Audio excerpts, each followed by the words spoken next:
আমরা গত ৭ দিন যাবৎ রাস্তায় আছি। আমরা আমাদের উপর মহল থেকে কোনো ধরনের কোনো সঠিক দিক নির্দেশনা পাইনি।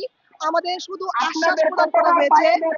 আমাদের বলেছেন আমরা ৬,৫৩১ সুপারিশপ্রাপ্ত শিক্ষক আমরা যোগদান করতে পারবো। আমাদের মাননীয় উপদেষ্টা, আমাদের প্রাথমিক উপদেষ্টা ডক্টর বিধানরঞ্জন রায় বলেছেন আমরা তার পরিবার আমাদেরকে বাদ দিয়ে কিছুই করবে না। এটা শুধুই আমাদের আশ্বাস। আমরা ৬,৫৩১ জন যে রাস্তায় আছি এখন পর্যন্ত আমাদের সাথে কেউ দেখা করতে আসেনি। গতকাল আমাদের পুলিশ আমাদের উপরে যে লাঠিচার্জ, যে অমানবিক আচরণ করেছে, যে নির্যাতন করেছে সারা বিশ্ব দেখেছে। কিন্তু আমাদের অধিদপ্তর, আমাদের উপদেষ্টা বা আমাদের মাননীয় উপদেষ্টা কেউ আমাদের কাছে এসে কোনো সহানুভূতি প্রদান করেনি।